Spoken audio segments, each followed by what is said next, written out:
Welcome back to the Simple Farmhouse Life podcast, episode 67. Today I am bringing on a blogger friend of mine, Chloe from Boxwood Avenue. You may know her from Boxwood Avenue on Instagram. She has the most beautiful ranch, which she'll be telling you more about. Home, goats. She lives with her husband. Everything she does is just so beautiful. She cans and makes desserts and homemade things, and everything just fits this very simple living type style, but in a little bit of an elevated way. Very stylish, very classy. She also is skilled in design, and I brought her on because I was thinking about how I am in my house trying to incorporate a lot of vintage rugs in order to create this more collected look in my house, which I've spoken about like a million times because it's something I'm just trying and I like to bring you along with me as I try things. My friend Chloe, with her design expertise, I thought would be the perfect guest. So we're going to talk all things vintage rugs, go on a few different little tangents, and just bring you into a conversation between two friends. My name is Lisa, mom of 6 and creator of the blog and YouTube channel Farmhouse on Boone. Join me as I share with you my love for creating a handmade home from scratch cooking and a little mom and entrepreneur life along the way. Okay, so Chloe is she's my friend. She's my real life friend. We've been to like 5 places together at this point. I know. We've been on vacation together. We have, even though she's way over in California on a how many acres ranch? Well, total operating is about 167,000. So that's not all, like we don't own all of that land, but that's what we operate on, because California, and I don't know if they do this elsewhere, but they lease out the land that's not being used. So they lease out public land. And then that money just goes back into the state to fund things. And then it helps us graze our cattle. So our cattle's all free range and grass fed. Wow. Yeah, there's nothing like that here. And I would imagine for most of the people listening, that's a different lifestyle than they're used to seeing. Like your husband actually, he rides horses on a daily basis he's like a real life cowboy. Yeah, he is. He's in a knee brace right now because his horse fell in a badger hole recently.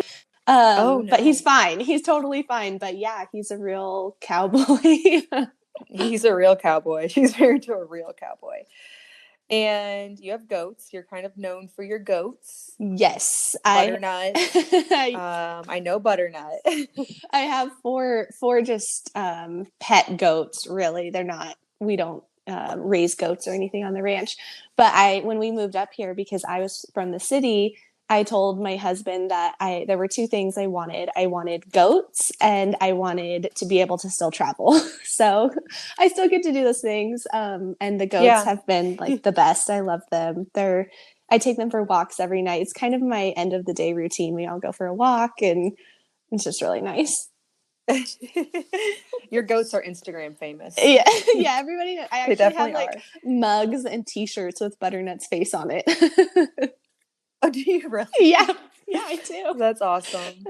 So Chloe blogs over at Boxwood Avenue. She's on Instagram and YouTube as Boxwood Avenue. And she does all kinds of like simple living things like recipes and DIYs and stuff. But primarily you have carved out a niche in design at this point. Yes, I found that I really liked that after we remodeled our farmhouse up here. I found that design was really my passion, and I found a way to kind of have it all in the sense of I get to blog and share recipes and sew and craft still, but the design business is actually really starting to grow, and we have an online shop too. And I think we'll be opening up a little brick and mortar store as well in the spring, which is really exciting. Yeah. Now, will that be in Reno? It will be in Reno, yes. Okay. Because that is 2 hours away, correct? But your biggest city near you. Mm-hmm, mm-hmm. So if I need to go to like a Trader Joe's or something, that's where I would go. And it's about 2 hours away from our house. So yeah, Reno's the biggest city, we've got around us. It's the airport. But you end up going there a lot though, don't you? I'm there almost every 'Cause you, week. It's funny. The commute doesn't seem that bad after you do it 100 times. It gets shorter and shorter, I think. So I listen to some podcasts, and I'll usually call some family members or something, and the drive goes by really quickly. But yeah, I'm there like once a week, I would say. Sometimes it's every other week because I have projects down there, and that's where I grew up and was born and raised. right. I mean, I remember when I lived out in Yellowstone out west for like a whole summer, and you didn't think anything about driving 2 hours. Like that No. was just not a big deal. Like that was the shortest distance. Like if something was a half an hour away, it was like you were basically there. 2 hours was something you would just do to get groceries. So maybe that's kind of Yeah. like the West. We It's so have massive. we have a general store in our town. Oh, our town's population is 99. It's real small. So we have a general store, which If you is guys have any great. kids, you're gonna bump it up I over know. 100. We always joke that there's usually like it stays pretty balanced. But it's kind of Yeah. fun at the Oh. general store. We we sit out on the porch, and everybody just kind of at 5 o'clock goes and gets a soda or a popsicle and hangs out on the porch. It's really fun. But we also have a grocery store that's about 30 minutes from us too, which is like there's like a small town about 30 minutes from us. Yeah, so you can get to some things. Mm-hmm. Okay, so you do some design down in Reno. You talked about that a little bit, but I've seen on your Instagram stories you picking out finishes, and so you actually do design for clients, not just your blog. Yes, yeah. So we started doing that a couple years ago. We had our first project probably 2 years ago, and it was a full home remodel in Reno. And then a couple, just word of mouth, a couple other people heard about it. So then we started doing some more kind of remodeling, really, like a lot of kitchen and bathroom remodels. And then I started working with a contractor who does spec homes. And we've kind of created this little partnership where he builds and I design, which is really fun. So, That would be fun. yeah, and that's out in Gardnerville, which if anybody's familiar with Northern Nevada, that's actually outside of Reno, kind of in the country. So it's really pretty out there. And I just hired on a lead designer to do a lot of the design work because I'm getting stretched pretty thin, as you can imagine, with the blog and the shop and everything going on. So we are actually really focusing on the design business and growing the shop and sort of having everything go in tandem together. Yeah, that would definitely take a team, that's not a one-woman show. Yeah, we're growing past the point of me being able to do it all on my own. That's a good thing. That's a good thing. Yeah. That's what you want to happen. Okay, so yes, the topic at hand. So I've been noticing that for a while, everybody was doing all things jute and neutral, and it seems like people are moving into the vintage rug world, like this bold pattern on the floor. Have you noticed that too? Totally. And now it's really funny because if I'm not sourcing a vintage rug for somebody, like, where do I even go? What kind of rug am I going to use if it's not vintage, if somebody doesn't care so much for the vintage look? So I would definitely say vintage is in. And I don't think it's going anywhere. I think it's really beautiful and timeless. So I had my friend Sarah on here a while back, and she says, go on Pinterest and pin images you like. And I really noticed that I love the look. Anytime I see a house that has like a country style, but there's a big Persian or vintage rug in the middle of it, I love it. But it's really challenging because I find that jute or anything like black or white or, tan is really easy. It's easy to decorate around, but I get this temptation with the vintage rugs to think that I have to actually match things in the room, but I find that the rooms that look best aren't matched at all. Like it's Totally. just there. Totally. Yeah. Didn't you get one in is it your master bedroom? Or I thought I saw that you had gotten one, like a blue one, right? Yeah, I actually did just get one. It's in my living room. Okay. I don't think I've really showed it a whole lot, but in my master bedroom, I have a fake vintage rug. Okay, that we can talk more about that. That must be what I'm thinking of. But you can tell the difference. Yes. Like, it's all about it being a real vintage. I guess that's why I wanted to talk about this, because it's just something I'm fascinated with. And also, like, I've noticed that so when I first started looking for vintage rugs, I would search like Persian rug, Turkish rug. And then I've gotten a couple different ones and I realized they're nothing the same. Like I have one under my kitchen table that almost feels like a jute rug, but it's a vintage Turkish rug. And then I have like a big plush wool rug that is also a vintage rug, but it's not the same as the one under my table at all. Right. And so I guess that's like all terminology that people don't know, and I definitely didn't know. Different regions. So but they're both wool too. That's the thing too. I'm sure you already know this. Right. Yeah. So, well, I was doing a little bit of research too, because I did do some research for a blog post I have about them, and I have links to sources too there.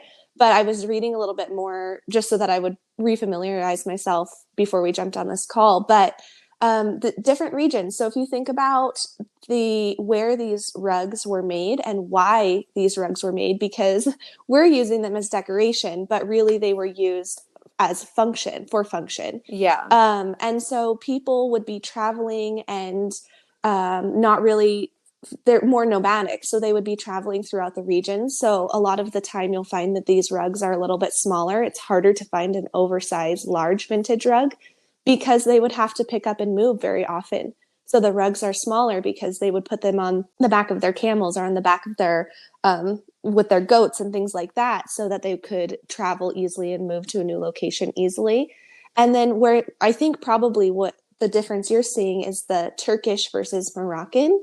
And Moroccan is typically a little bit more plush and made of that really soft, rich wool, because they were in the Atlas Mountains. And so they would use these rugs as not only rugs, but as shawls and as bedding as well, to keep them warm and to lay on and sleep on. And then the Turkish rugs seem to be probably what you were talking about.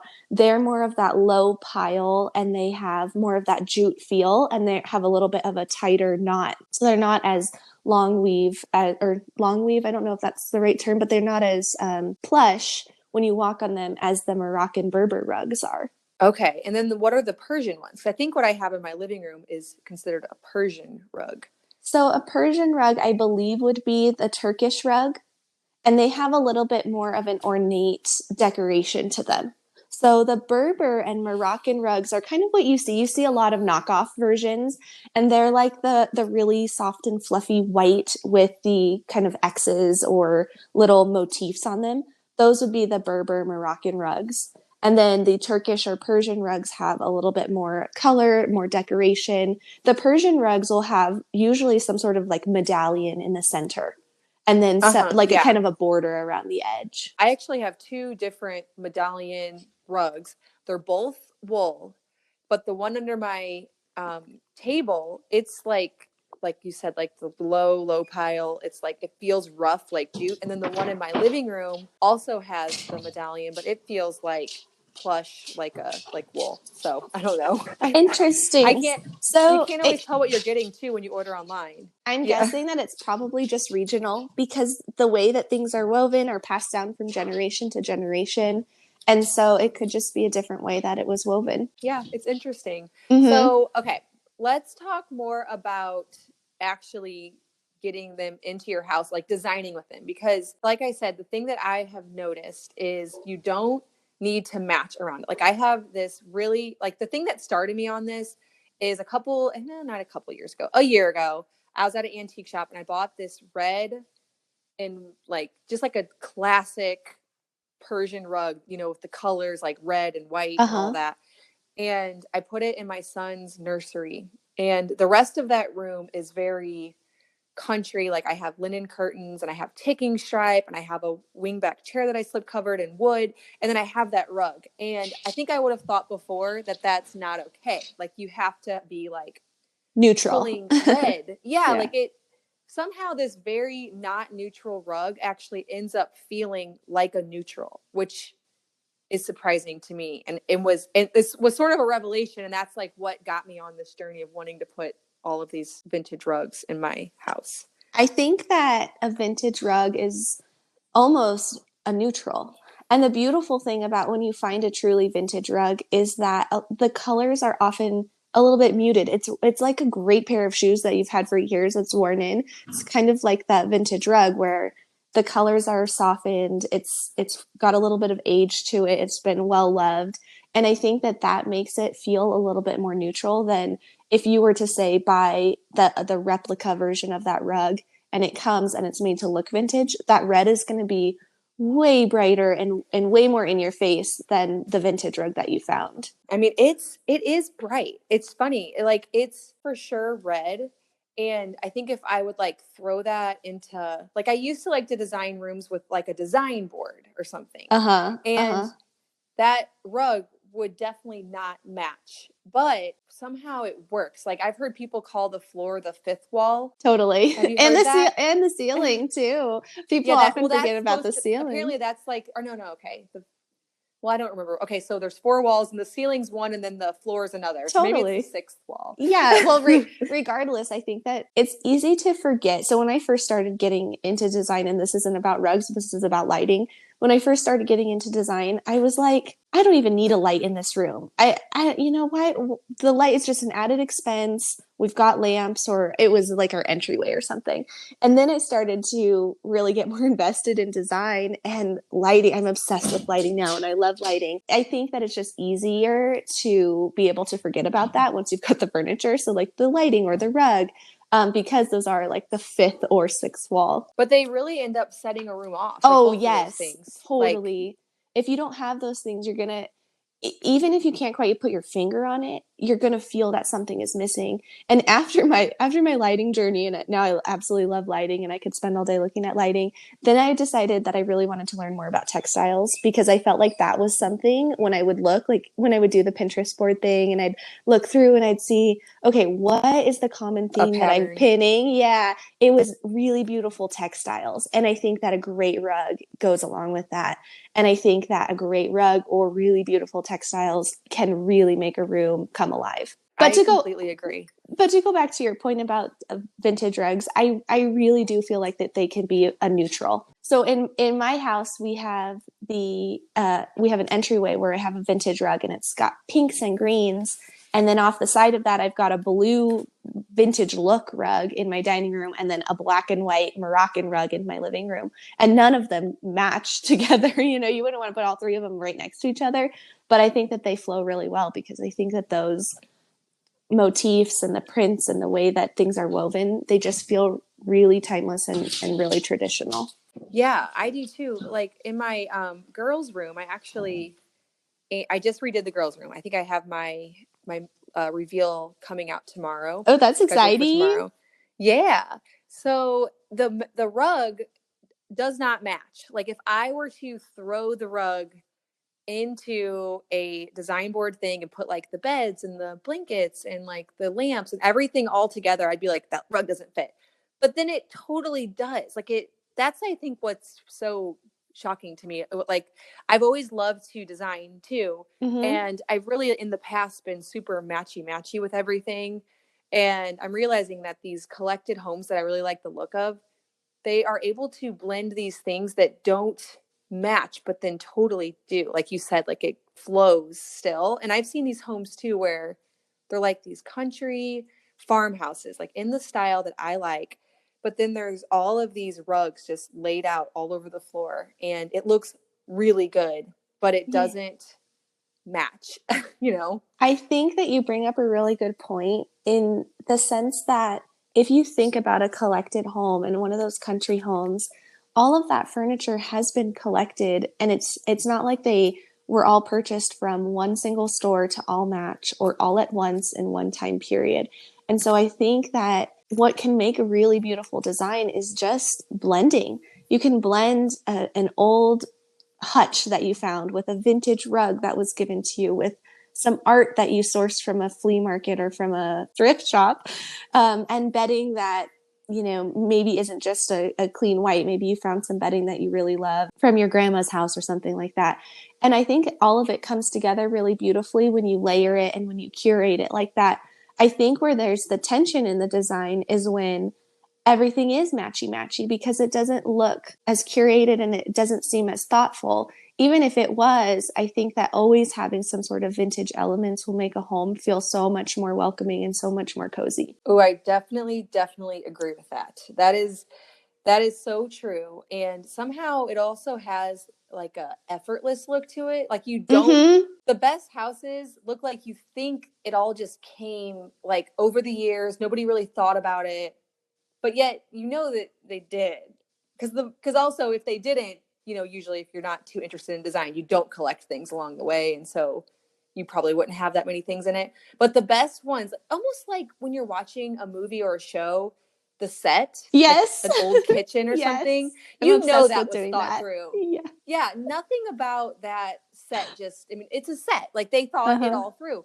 But it looks like just a cozy house that had no effort. Like it just happened that all of these things came into the house at some point, but they're comfortable and lived in and not looking intentional, but it, you know, it is. Yeah, I 100% agree with that. I think that letting go of the perfection of having something match, wood tones. I get a lot of questions about wood tones. How do I match wood tones? When I'm designing a home, like a new home, I'll try and match a wood tone with the cabinetry and the floor and that type of thing. But when it comes to furniture, I say don't worry about it.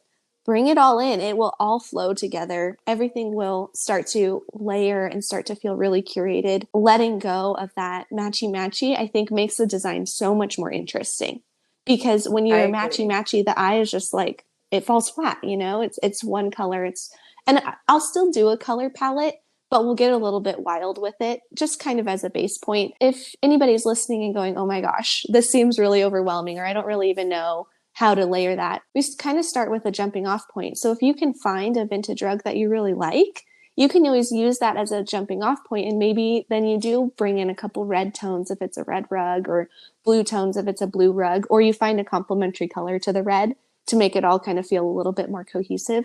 But honestly, I think letting go of having to have it look perfect, it will make it feel more better designed.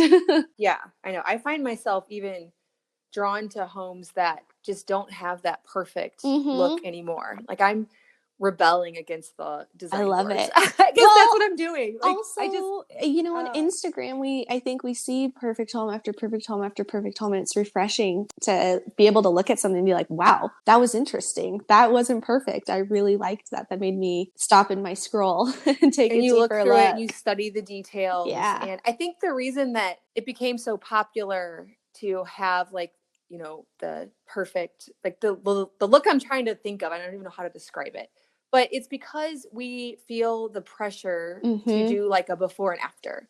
And I can't do a before and after in a 6-week time frame if I'm going to be creating a home like this. There won't be a good before and after. And that's probably why we've done these very, very, like I'm doing this color wood, this color curtains to match this color couch, you know? Yeah. Because you don't have time to search for these pieces. I've struggled with that too in my home, because a lot of our furniture we found when we moved in here, because this is my husband's grandparents' house. And so like in my entryway, I don't think I've bought anything. I think it's all stuff. Oh, the vintage rug I purchased, but that, you know, it's vintage. But the furniture was just here, and it was actually always in the entryway, and we just went with it and we used it. There's a really ornate mirror that we used, and people love my entryway. And sometimes I look at it and I'm like, really? It's all just this old furniture. But now that you and I are talking more about it, I think it's probably that really layered, collected feel, because it's all just collected furniture that we found when we moved in. Yeah, exactly. I mean, I struggle with it too. Like I'm saying that I'm trying to get away from this all the while, like literally making a design board for my living room that I'm working on, because I don't know how to get out of it, but I want to. I want to just have that home like a movie set where it looks very real and lived in and homey, and I can think of people who've achieved it. And it's still tricky for me as a blogger, I think, more than anything else. Yeah. I would say from just a design perspective, the only thing that I think would be really important is just getting the scale of furniture right. And then things can just start to fall into place and feel collected. I think of my living room, and I was going to buy this new like cabinet thing for my corner, because I knew the corner needed something. We have a fireplace on one side, and I wanted to balance out the weight of the room, the visual weight of the room. And I actually had this old chest of drawers that I stored all my fabric in, and it was stuffed away in a closet in my sewing room.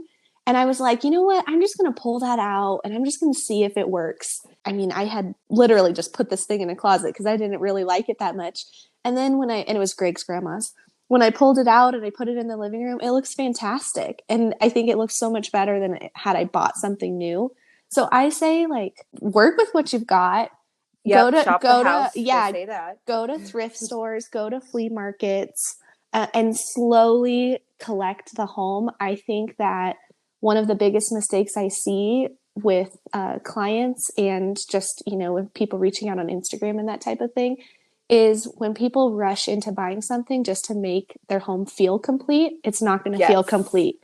It's going to feel off because you went out and you rushed and you knew you needed a sofa. You knew you needed a chest of drawers. You knew you needed chairs. Yeah. So many times. Yeah. And it just feels off, right? Like you have to wait for that perfect piece. I waited 2 years to find my coffee table. Now we finally got it and I love it. But for a long time, that actually just happened to me too. That just happened to me too. Literally. Yes. Same. And I was like, I'm just going to get online and find one. And I never was able to get to the point where one looked right.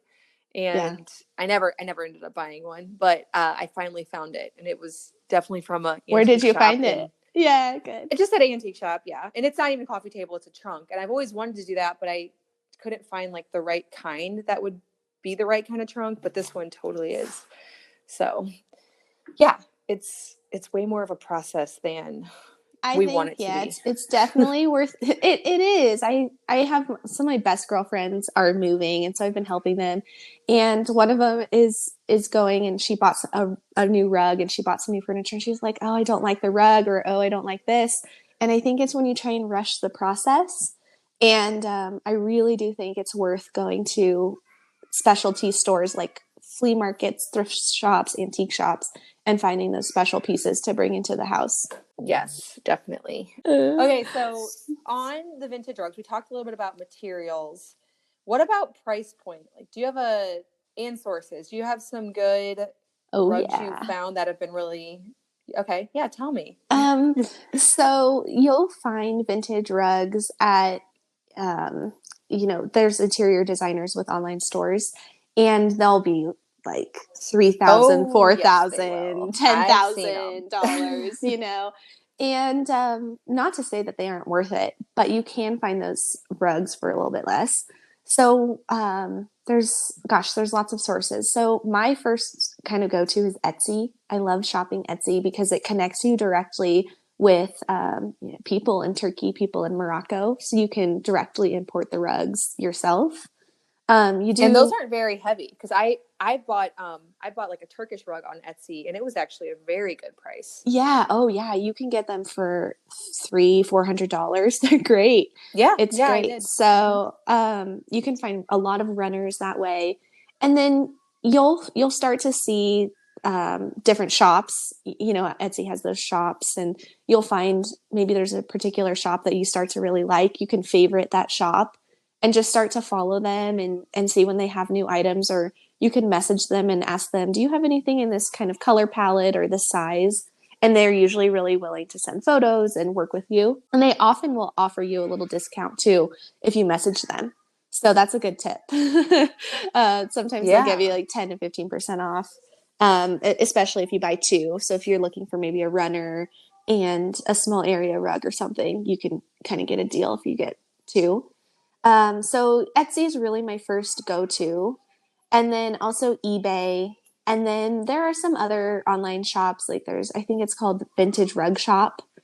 She has some good ones. Swoon Rugs is good, but those are more of a curated shop. So they've kind of gone and done the legwork through Etsy and through other sources and curated their shop. So you're going to pay a little bit more if you go to one of those curated shops.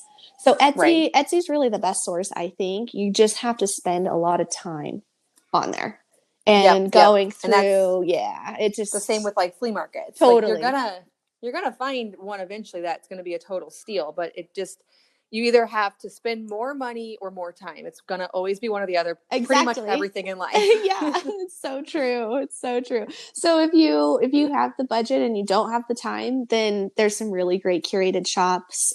And then if you are looking to strike a deal, just spend a little bit more time. And also Facebook Marketplace. You'd be really surprised what people, I'm sure you've probably talked about this. Yeah. But I have, but the rug in my girls' room that I was telling you about, It's a wool rug, and I actually found the exact same one online for $1,000. I got it for $300 on Facebook Marketplace. Exactly. You can't believe the stuff you'll find on Facebook Marketplace. It's I great. know. The gal that I just hired to be a lead designer for us, she's obsessed with Facebook Marketplace, and she's always sending me all these vintage finds. And she's like, Oh, me too. we need to go get this. We need to go buy this for the shop. We need this, this, and this. Yeah. Is that where you get a lot of items for your shop? No, we were looking for some chairs, and she had found some great chairs, and we didn't end up buying them. But I love going to, there's some really good flea markets in California. So I'll go there. Okay. And then I also have a couple people in France that I connected through Etsy, actually. And they'll go and shop flea markets and then mail me directly vintage like pieces for the big shop. shipment or something. Yeah. Oh, well, that's awesome. So, okay, tell me more. Let's talk more about your shop.